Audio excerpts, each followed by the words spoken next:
everybody, and welcome to Wisconsin Sports on the Go with Trage. I'm your host, Trage. It is Wednesday, a fantastic Wednesday here in the great state of Wisconsin, and we can say that for the first time in a while now because we had a couple of wins last night, a couple of big wins coming on the Wisconsin sports front, so we got to be talking about those games today. Lots to get into, a great Wednesday today. The weather has been getting a lot better here in the state of Wisconsin. If you're in the state of Wisconsin, you know it well. It's like that solar eclipse just brought in this fantastic weather. Yesterday, sun started popping out, and it was warm. It was nice. I was working. I was down to the long sleeve t-shirt on. It was fantastic. It was just fantastic, and it looks like the weather's going to remain the same. They're talking 70s come this weekend here, so nothing better than some warm weather here in Wisconsin. We've been waiting for it. Trust me, we've been waiting for it. We got a little bit, then it snowed again, and it's like, when is it going to come? Well, here it is. We're warming up here in the state of Wisconsin, and, well, so are some of the sports. So we're going to get into them all today here. I want to first I want to jump into the Brewers. Let's look at that Brewers game from yesterday there. The Brewers win that one 9-5 over the Cincinnati Reds. It's almost like a flip the script from game one of the series. Game two, Brewers in this one got out to the big lead, and then the Reds were the team that was trying to battle back. And I mean, they made it a ball game. I gotta say, this Reds team, just like we've said about the Brewers this season here, as this team battles, this team doesn't really feel like they're out of games. You know, like the Brewers yesterday, they were down, 8-0 at one point there, and they battled back. Same with this Reds team. They're down 5-8. I think they were down 8-1. Yeah, they were down 8-1 going into the seventh there, and then they were able to bounce in a couple of 2-run inning there in the seventh and eighth, and that's what made this thing close there, 9-5 there. The Brewers were able to pull this one out, but I mean, just the way that this Reds team battled back, it's just like, man, these two teams are young, they're hungry, and man, can they hit the baseball around. So, fantastic stuff there. 9-5 was the final in that one. Brewers out-hit the Reds in that one, 13-10. An error piece on both teams there in that one. For the Brewers, I believe it was on Adames, a throwing error. Yes, throwing error on Adames in that one. That was the only error for the Brewers. So definitely a big step up from yesterday there, where the defense struggled for the Brewers. Defense held true in this game here against the Reds. Hitting-wise for the Brewers, we saw Oliver Dunn get the start there. He struggled in the leadoff spot in this one. So hopefully, he got a little time off there at the end of the game. Hopefully, things start to straighten out for Oliver Dunn. Contreras in that 2-hole, he was 1-for-4. Yelich 2-for-4 on the game there with 3 RBIs and a walk in this one. Willy Adames 1-for-5 in this one. Bowers 1-for-5. Hoskins 1-for-4. Sal Frelick. This guy is starting to heat up for us, folks, here. It's the move to the bottom of the order. I'm telling you, we had him at the top. He was struggling to start the year. We moved this guy down. 3-for-4, 3 singles, an RBI, and 2 runs scored on the game there. Fantastic stuff. Out of Sal, Terang was 1-for-5, and then Blake Perkins, 3-for-5, 3 singles, 3 RBIs, 2 runs scored on the game there for Perkins. Bottom of the order for the Brewers in this game here, you're talking about 4 RBIs. Just in the bottom 3 guys in the order there with Frelick, Terang, and Perkins, with Frelick and Perkins knocking in some runs there. So good stuff there. Brewers hitting the baseball in this one. Looking at the pitching staff, and this is where some fantastic stuff there. Joe Ross. This is a guy, he hadn't pitched, I believe the stat was he hadn't pitched into the 7th inning since like 2021 in the bigs. And he goes 6 1/3 in this one, 5 hits, 2 earned runs, 3 runs on the game there, 1 walk and 7 strikeouts on the game for Joe Ross. A fantastic outing for Joe Ross in this one. That was huge. That was huge because this bullpen for the Brewers, we talked about it early on this year, and I said it there, was that they were going to need these guys to go a little bit longer. Not just Freddie. That was the thing, is Freddie was getting them 6 innings there, and that's fine and dandy, but what about the other 4 guys, right? The other 4 guys can't go 4 to 5 innings apiece there every single night, because then the bullpen is going to get taxed, right? And we're going to be calling up guys left and right, trying to trying to make up for the lack of production there in the starting rotation. So it was great to see Joe Ross be able to extend this one, get into that. I mean, could you have left him in there?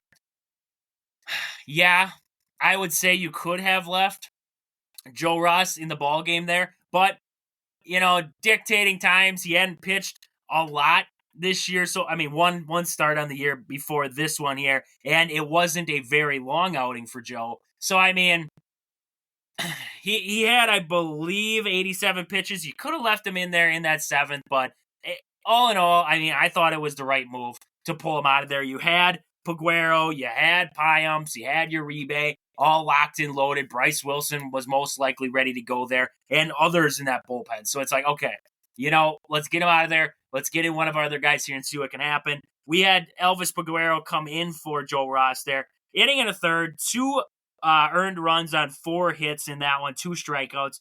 Not a bad outing out of Paguero. Not fantastic, but he hadn't pitched since last Friday there, so coming in a little bit cold, I guess you could say. Maybe that had a little bit to do with it. I'm not, that's up in the air kind of thing there, but that could have something to do with it there. So Paguero goes inning and a third, 2 earned runs and 4 hits. Hudson then came in for Paguero, and in a third of an inning there, he had zeros across the board. Good stuff out of Hudson. And then we saw Abner Uribe come in for that 9th inning. In an inning pitch, he gave up 1 hit, 3 strikeouts, and 1 walk in that inning. I mean, they put the pressure on him. In that inning, no outs, second and third with nobody out after that pass ball. And it was looking like we had Payamps was warming up in the bullpen in a hurry. It was like, I don't know if Abner's going to be able to get out of this one. And, I mean, Abner Uribe pitched fantastic. I thought that performance by Abner showed me so much more than a 1-2-3 inning. Because in a 1-2-3 inning, there wasn't really that pressure. Right? And for a rookie pitcher, the biggest thing I want to see out of him is especially in the later innings, right? Because there's a chance that you could get this guy, say the Brewers are in a 3-1, 3-2 game, right? Just like this one, 9-5, still not, I mean, the Reds were never out of it. And you have, say, Elvis Paguero in there. Now Abner's got to come in there with, say, bases loaded, nobody out. How does he react to that situation? In this case, he's the guy who put those 2 on. And the way, I mean, Abner's not a massive strikeout guy. He's got dominant stuff. I mean, we see a sinker. That thing is nasty. And, I mean, he throws 100 miles per hour. Like, he touches triple digits. So you would think this guy's a big strikeout guy. He's not. He's not a huge strikeout guy, right? Relies a lot on the ground ball. And in this outing here, 3 strikeouts in a huge spot. Middle of the order coming up, right? He had to work through the middle of this order here. I believe 3, 4, and 5. With runners on first and second there. India and Steven are second and third there with nobody out. And he's working through the 3, 4, 5 hitters in this order. And I mean, he did a fantastic job. Fantastic job shutting the door, getting it done with there. And that was great stuff. Great stuff out of Abner Uribe. So, I mean, we can praise him all day long. The guy has pitched. Abner's pitched fantastic for the Brewers this season, especially being young and being thrown into the situation that he has been, right? We were going into this year, we had Devin Williams. That was the closer. Devin Williams was the closer on this team, and that's how it was going to be. And just like that, Devin Williams is out. Now we have to rely on somebody else, and it was the young guy. We tossed in Abner Uribe right off the bat. Got 2 massive saves for the Brewers there early on against that Mets, and now coming in here against the Reds, another fantastic performance. So, I mean, just good stuff out of the Brewers all the way around there in this game against the Reds. I love the ability that the Brewers have right now not to, I mean, you look at this game here. They jumped out early, right? 3-0 lead there in the third. And, lots of times in years past, we've seen this Brewers team, or the Brewers teams of the past there, jump out to these early leads, and it's like, okay, now it's survival mode, right? They get out to these early leads, but they don't keep the pressure. They don't keep putting guys on. They don't keep producing runs throughout the game. It's like early on Brewers offense, late in the game, it's like, how can my bullpen save me once again, right? We only have a 1-run lead. Lots of times it was like 2-0, late in games there, which puts a lot more pressure on, especially, I mean, you look at this game, The Brewers starting pitching you look at a guy like Joe Russ. Is it a lot? It's a lot more pressure to come and pitch games where the Brewers can't score you runs. I mean, you look at Corbin Burns last year with the Brewers. How many games can you remember? And I remember a lot where the Brewers would give him 1 run or 2 runs. So Burns had to be fantastic. Otherwise, the odds are he's probably going to lose that game. That's where the big difference is for me this year versus last year with this Brewers team. The ability to produce runs, not just spotty throughout games there, not just spotty in areas, right? Early on or late in the game, they finally figured out. No, this is a Brewers team that collectively puts pressure on teams throughout ball games. And I think that if they continue that throughout the season, that's going to be great stuff, because you look at the Reds, they're just like the Brewers. They get guys on, and a majority of that lineup is looking like they could steal a base, right? And that puts a ton of pressure on. You look at the Brewers against this Reds team, how much pressure having a guy on base like Elly De La Cruz is. Or even a couple of the other guys, Spencer Steer gets out and he runs a little bit there, Jonathan India. Guys on this team that just get out there and they run, and they're not worried about it. And that's the thing I see with the Brewers right now. Terang, Frelick, Churro, Yelich, it doesn't matter. These guys are all looking to swipe second base. Jake Bauers. I mean, you got guys on this team 1 through 9, and Hoskins, Contreras, I don't know if they're stealing many bags out there, but you have a lineup with so many guys that are able to steal bags and put pressure on pitchers out there that is going to be a big help to this Brewers team. Also, the small ball game. I think Perkins, one of his hits early on, I was on the road yet on my way home from work when I was listening to it a little bit there, but I believe that one of Perkins' hits was a bunt single there early on, and I love that. I love the ability that these Brewers team isn't afraid. They aren't afraid to bunt. That's what I love. And in situations like that, Perkins, he hit well in this game here, right? 3 for 5, but not a overly dominant hitter, right? And he steps into the box and he bunts her down the third base line, gets first base. That puts pressure on teams now. Now you just had a guy bunt his way on. Now he's a speed threat at first base who can steal second on you. And you have to worry about even the next guy coming up and bunting him over, right? I love that. I love that about this Brewers team. So good stuff there with this Brewers team, especially looking at this game here against the Reds. I mean, just a little more. I just want to keep talking about the Brewers here because I love what I'm seeing so far. And my next question, and this is one that I don't know how, I've been this guy's hater. Just simply because the down years were the thing that really kicked me off the bandwagon, off the bus, right? And that is, I'm talking about Christian Yelich here. Is Christian Yelich back? Is he back? Are we seeing the Christian Yelich that we saw in 2018? Are we seeing the guy we saw in 2019? Is this a resemblance of that guy? The way that it's starting right now, I don't know how I would say it's not, right? He's hitting 324 for this Brewers team. He's got 4 home runs. I believe he's got 9 RBIs on the year already. And 2 steals, 2 stolen bases on the year. And he gets on 6. He's scored 6 times on the year so far. I mean, OPS sitting at above 1,000 right now. 1.116 right now for Yelich. I believe he's third in hits for the Brewers, 2 with 11 on the year there. Is he back? Is this the Christian Yelich that we remember? The power numbers are there, right? 4 home runs. I mean, I think when Austin was on the show here, we did the over-under for home runs. It was around did we set it for 15? I thought we set it for 15. We did pick the over. So, I mean, we're set up fine right now. He's got to give me 11 home runs through the next 150-some games that are left on the docket yet. I mean, it can happen. It can happen yet. But, I mean, when I'm watching this guy right now, I don't know I don't know how you would say it. Is he for sure back? I don't know. But is he hitting at a better clip than what we saw 2020, 2021? 100%. And a lot of it's confidence with this guy. A lot of it is he got himself in the weight room. I mean, you saw him coming out of the offseason again. The guy looked like he's been working on his craft. And the swing just looks a lot more smooth. Also, the inside pitch, he's getting to it. You looked at his numbers even last year.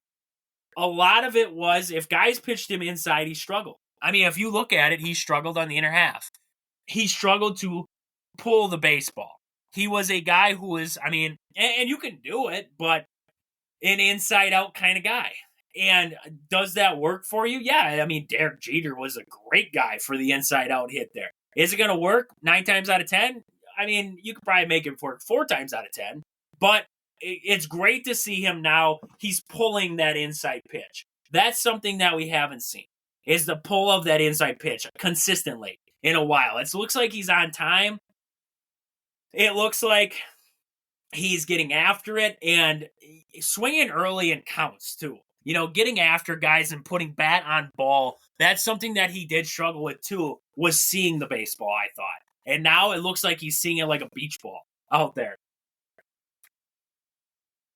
Because the amount of solid hits that he has had is fantastic. I mean, there's nothing more that you can say about this guy than what we've seen, and it's been fantastic stuff there, hitting the baseball. So I'll leave that up to you guys out there. I mean, your own opinions, perspectives on it. Is Yelich back?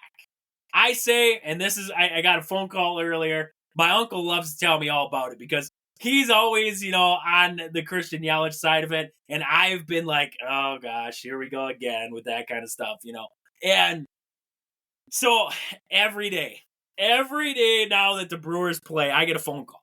I get a phone call from him and he's got to tell me all about it. Oh, look, he's got 3 RBIs and he's 2 for 4 on the game. And I'm like, yeah. I was like, call me when it's about halfway through the season. Call me, I keep saying, call me at this point. And, I get it. The excitement's back, right? The guy that we paid X amount of dollars to be our number one guy is producing like our number one guy is supposed to. And that's exciting. That's fantastic stuff. And hopefully, I'm going to tell you this now. I'll eat my own words on the guy if this continues. I will. I am honest to truth. I will eat my own words. I told my uncle, I was like, I will announce an apology to you online. I will announce an apology. I will announce it to everybody, my apology, and I will send him a letter personally saying, I apologize for anything bad I have said about you over the past 3 years. I will send it personally. Trust me on that one. So, I mean, good stuff there with Yelich all the way around there. I mean, 1 through 9. You can go 1 through 9 on this team right now. They're hitting the baseball. And that's what I think, it's not just Yelich, but now it's Sal Frelick's hitting the baseball, and Terang's been hitting the baseball. Jackson Churro, Rhys Hoskins, Contreras has started out the season hot. Not many people look at it because they're like, well, this guy's just been like this, right? And it's almost like, you take it for granted a little bit how great he's been. But we've seen a fantastic start to the year out of William Contreras there. So good stuff all the way around there from the Brewers 1 through 9. I mean, the biggest thing that I want to leave the Brewers on for the day is just the way that they answer throughout games here. They don't sit stagnant. In years past, it seemed like this team was so I don't want to say relaxed, but it's like the worry wasn't there. It was like the drive wasn't there, the push, the fun aspect of the game. They seemed slow. They seemed out of it throughout games and all that kind of stuff. And now you look at this team this season here, and it's like, we're after you. I mean, I watched Willie Adames run up to the batter's box. Like, the excitement of this team. They're all up on this dugout steps. They're all in there cheering. I mean, this team is just fun. That's the simple thing that I can say for the start of this year is just this team is fun. They're fun to watch. They're exciting. They make the game exciting. They're not boring. You get teams that are boring. I mean, you look at a team like the Yankees. The Yankees are boring, if you ask me. They're a boring team. But you look at this Brewers team, even teams like the Braves, they're a little bit younger yet. I mean, just exciting baseball. The Baltimore Orioles, the Tigers, just exciting baseball teams out there. The Reds, I mean, we're playing them right now. We're seeing how exciting. I mean, we're not Reds fans, right? I mean, if you're listening and you are a Reds fan, you're a Reds fan. But you get it. These are exciting teams. And I love that. I love where some of these teams are heading right now, just the excitement around them. It's like they're still in high school or college, playing college ball. Just the excitement level is unreal. So love it. Good stuff there with the Brewers. So Brewers get the win there against the Reds on Tuesday night, 9-5. Wednesday here, we're going to see the return of Wade Miley. Wade Miley will be back for the Brewers in that one, starting his first game of the year. He'll face off with Hunter Green for the Reds in that one. Green, nothing on the year with a 2.53 ERA heading into this one. So good stuff there. The flamethrower Green going up against, do we just call him Father Time? I don't know what we call Wade Miley. I'm just going to call this guy the grandpa of the staff. You know what? We're just going to call him the ace of the staff. Wade Miley's the ace. We all know it. We all know secretly deep down, Wade Miley is the ace of this pitching staff. So we're going to call him the ace of the staff going for the Brewers in this one. So good stuff there. Coming up tonight here, 5:40 start for the Brewers. That will be on Bally again. The game will be on Bally. Otherwise, WTMJ on the radio there. Wherever you get your Brewer baseball. You can check them out there. MLB at Bat App, Bally, or on the radio there. Whatever station carries the Brewers in your area. But with that, I want to get to a couple of our sponsors here quick before we move on. First, Game Day Supply in on Alaska. Do you have a sports club or team? Are you looking for some sweet custom uniforms or apparel? Check out the awesome crew at Game Day Supply in on Alaska to help your team get the sweetest gear. Find them on Facebook at Game Day Supply or online at GameDaySupply.net. Also, Pittsville Farm and Home Center. At the store, they serve you anything from hydraulic hoses to red roses. Stop in and see the awesome crew at Pittsville Farm and Home Center in Pittsville, Wisconsin. Also, Marshfield Motor Speedways, located just 3 miles outside of Marshfield on County Road H. Lots of good stuff happening down there this summer. Tons of family fun for all ages. You can take your 2-year-old down there. You can take your 22-year-old down there who's still living at home. You pick and choose what you want to do down there. But all kinds of family fun down at the track. Good stuff happening this summer. Find the schedule on Facebook. Just search Marshfield Motor Speedways, or online. Just search Marshfield Motor Speedways there, and you will get a link to the website. You'll get from there. You can check out the schedule, see what's happening this summer and into the fall. There, good stuff coming up at the Marshfield Motor Speedways. But with that, let's get into the Bucks. Let's talk Bucks. Let's talk Bucks for a second. Bucks got the win against the Celtics last night. And you know what? I honestly, I want to be 100% honest with you guys. I did not expect I would say that. I did not.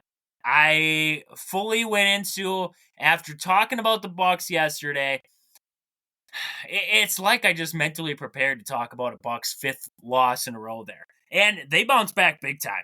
You look at the Bucks in this one, first quarter, they outscored the Boston Celtics by 16, 37-21. And then in that second quarter, they outscored them again there by 4. In that third quarter, that's when the Celtics kind of closed it up. The Celtics outscored the Bucks there 24-15, but the Bucks were able to finish strong and win this one 104-91 in this one. Looking at the Bucks in this one, a surprise for me and for many. Heading into this one, we talked about some of the things the Bucks had to change. Well, they changed. They went with Patrick Beverly in that starting rotation. And,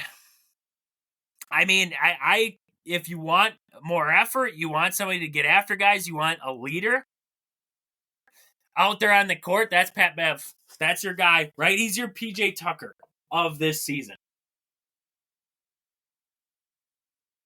So Pat Bev, he steps into that starting role, and man, did he deliver in this one. 20 points for Beverly in this game, 4 for 8 from downtown, 8 for 13 from the field in this one, 10 rebounds, 1 offensive, 9 defensive rebounds in this game there, and also 3 assists for him. They were actually plus 12 with Pat Bev on the court there. So good stuff there out of Beverly in this one. Brook Lopez goes for 15 for the Bucks, Middleton with 12, Giannis Antetokounmpo. That was the biggest scare I think Bucks fans have had, a little while right now. Not the scare of we might not win the first game of the playoffs, right? We might not make it out of the first series. No, we're talking a scare. Giannis goes down to the floor with an apparent leg injury. He gets up and with some help and all of a sudden stumbles. And it's like, oh boy, what is going on? He's grabbing at his calf area. I mean, I was glad it wasn't the knee, but then when I see him grabbing down near the lower part of his calf, I was like, oh no. He's had, excuse me there. He's had that Achilles issue this year. And I was like, oh no. Don't tell me. Don't tell me that's his Achilles. Because I believe, I'm pretty darn sure he was a game time decision for this one. I don't know if it was due to his Achilles, but I mean, to see him go down, it was like, no, don't be his Achilles. Come on. Tell me it's a cramp. Tell me it's a cramp. Tell me we're moving on and everything's good. And he went back to the locker room. He was walking, but gingerly. And he got back to the locker room and it came out of there a left calf strain. Just a strain. And, it's not great news, right? Still, I mean, you're looking at a time frame about 3 days before you're starting to feel a little bit better on that calf. So the return to action for Giannis, I'm not sure on that. That's going to be something, barring how serious it was and everything like that, recovery time, how long it's going to take. But I mean, that was about the best news you could have got out of that situation. Besides the fact it could have been a cramp, right? That would have been the best news was a cramp. But outside of that, I mean, I will take the fact that it's just a strain and everything's all good on that end of it. So Giannis, though, in this game, before the injury, 7 for 11 in this one, 8 rebounds. He had 2 blocks and 15 points. We saw Damian Lillard go for 12 in this game here, 5 for 11 from the floor, 2 for 5 from downtown, and 3 rebounds for him, 5 assists for Dame in this one. Chris Middleton was 7 turnovers on the ball game. 7 turnovers. That's not good. I'm going to tell you that now. That ain't good. So I don't know what I was watching the Brewers more than the Bucks there, but 7 turnovers, I don't care how it happened. You had 7 turnovers. Even if there was, I don't know, a couple travels and, I mean, some unlucky stuff happening, I get some of it, but 7 turnovers, there's still, I mean, probably a majority of those were just boneheaded decisions. So Middleton struggles in this one, especially turning the basketball over there, but 9 assists on the game for him there. And looking down the line here, we had Bobby coming off the bench. He gave 15. AJ Green added 6 off the bench there for the Bucks. We got a little Ajax time for a minute, I guess, in this one here. And Malik Beasley came off the bench for the Bucks there, 25 minutes. He had 5 points, 1 for 5 from downtown in this one. Connaughton with 4, and that was about it for the Bucks in this one. Bucks shoot 53% from the field in this one. Not a bad day shooting the basketball, and from the three-point line, they were 47%, 17 for 36 there. Only shot 2 free throws on the game there from Giannis. 2 free throws. That was it. Bucks relied heavily on the three-point ball in this one, and, well, it worked out in their favor. 49 rebounds for the Bucks compared to 38 for the Celtics in this one. Bucks held the Celtics to 39% from the field and 32% from downtown in this one. Looking at the Celtics, Tatum had 22, Holiday had 12, Derek White had 9, and Brown had 14. No Porzingis in this game. He was out for this Celtics team. Xavier Tillman, former Michigan State player. I did not know Xavier Tillman was actually playing in the league. That's interesting stuff there. He had 6 points. Former Wisconsin, he wasn't a Wisconsin Badger. Played for Virginia and also played for Marquette for a little bit there. Sam Hauser, 28 minutes, 3 for 8 from the field, 2 for 6 from downtown, 8 points on this ball game here for Hauser. So good stuff there out of the Bucks in this one. Bucks gotta win. That's all we could hope for, right? Gotta win. And now they move on. I believe they will play tonight here. Yeah, tonight they have the Magic. So we're gonna shoot. Shot in the dark. Shot in the dark tells me no Giannis for this one.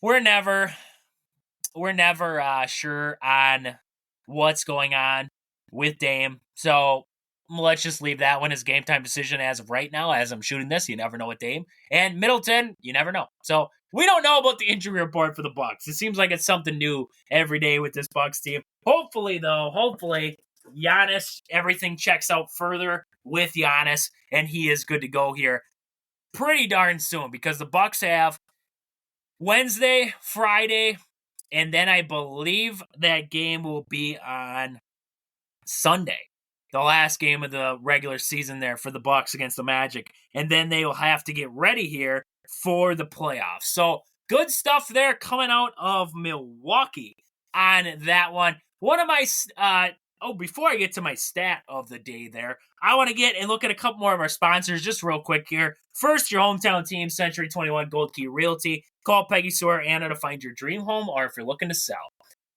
Find them on Facebook at your hometown team, Century 21 Gold Key Realty, or stop in and see them at their location in Marshfield. Also, sports scene, sports cards, and memorabilia. Stop in there in the Marshfield Mall and see Al. He has everything you need, from sporting cards to memorabilia, jerseys, model stock cars. He's got it all down there at the Marshfield Mall. Get down there and see him at the store. Sports scene in Marshfield, Wisconsin. Also, Sport and Spine Clinic in Greenwood, Wisconsin. If you've been injured recently, whether it was playing basketball in your local alumni tournament, or it was, softball, baseball, at work, whether you were just doing some yard work and you felt something pop, get yourself down to Sport and Spine Clinic in Greenwood, Wisconsin. Chad will see you. He'll get you right. He'll get you back to doing the things you enjoy. Get down there, Sport and Spine Clinic in Greenwood, Wisconsin. But with that, I got to get to my stat of the day. This one coming out of the NCAA. We saw a stat, the UConn and Purdue national championship game averaged 14.8 million viewers. 14.8. That means that the women's national championship game had more viewers than the men's for the first time ever. UConn and Purdue had 14.8. Iowa and South Carolina had 18.9. This is the only thing I got to say, and I'm not taking anything away from the women in this one. Did some of the viewership have to do with the late start time for the men's championship game? And it might not. I'm just asking a question to myself, I guess, there, because there's nobody talking to me on this one. But, I mean, that was going to be another thing I was going to talk about, was what the heck is up with the late start time? I mean, you look at the women's national championship, like a 3 o'clock start on a Sunday. That's fantastic. That's a fantastic time. Now, this is a Monday for the men's game, so I'm not saying start at 3. There's a lot of people still at work. What I'm saying is like 5:30, even 6 o'clock. But here in the state of Wisconsin, I mean, what was it? It was an 8:20 start for that game. And I just thought that was ridiculous. I really did. I get location has something to do with it there, but move the game up. Move the game up. I mean, I just thought it was ridiculous. An 8:20 start time, and you wonder why viewership might have been down because of that, because this was a heavyweight battle, right? I mean, you can't say that there was better, last season, it was what? We had San Diego State and Gonzaga? Or no, San Diego State and UConn. Sorry about that. I just blanked for a second there. San Diego State and UConn. You're going to tell me that there was, that game didn't get a lot of viewership either. But, I mean, you have a national championship game with two heavyweights in Purdue and UConn. Everybody wants to see how Zach Edey plays against Klingon in there. And, I mean, it was a fantastic game. I don't know if everybody got able to watch that game. UConn did win it there by a wide margin. They were able to shut down Edey. I thought that was fantastic stuff. And Edey got called for a little bit of stuff in that game. A lot of stuff he should have been called for. I watch it, and I was listening to, who was it today? Mike Greenberg on Greeny on ESPN radio there. And he was talking about the game, and he goes, I don't know if anybody hasn't watched Big Ten basketball or anything like that, but he goes, watching Zach Edey, officials must just love him. And he went on a rant about it there, basically saying how, not calling fouls on him and everything like that. And it's been true all season long. It's just people don't want to believe it. People don't watch for that. They watch for the skill level. The guy's got a boatload of skill of an interior post player.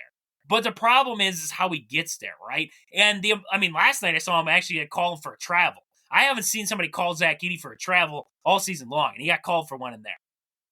I thought it was great.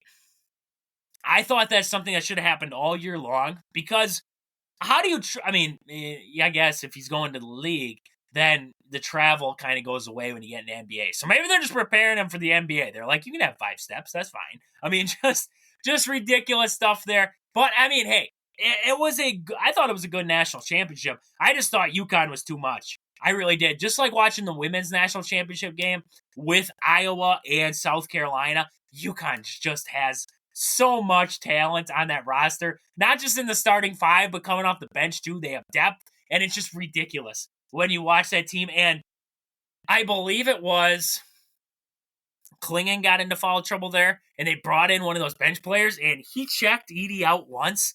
And from there on, it's like Edey wasn't the same player. He got pushed around by a guy who was a little bit smaller, and all of a sudden, Edey, just didn't know what to do. And I thought that was fantastic. I love to see it. I had UConn winning the national championship, so I love to see it there. And I'm always for the downfall of Purdue. Trust me, I'm always for downfall of Purdue. I'm a Badger fan. I'm not one of those guys who says Badgers are out, I'm going to cheer for the Big Ten. No way. I don't like Purdue. I especially don't like Duke. So not Big Ten, but I don't like Duke. So I'm never going to cheer for Duke. But I'm not that Big Ten fan who's going to cheer for the next Big Ten team. No way. Unless if I picked them in my bracket, I don't care. I'm all for the downfall. So good stuff there coming out of the men's tournament in yesterday's action. But I thought that was interesting to see the viewership higher in that women's game than it was in the men's. Was it due to the start time? I don't know, but we'll never know. We'll never know unless we ask everybody in the world, why did you not watch the men's national championship game? But with that, this has been Wisconsin Sports on the Go with Trage. Thank you guys for listening. I hope you enjoy your Wednesday. But until we catch you guys again on the show here on Thursday tomorrow, deuces.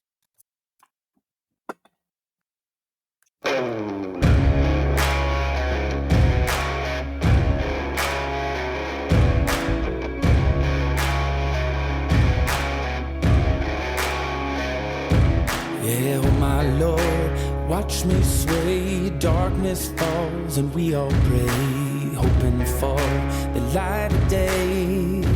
Down to the river I have held the devil's hand, felt the weight of my own sin, burden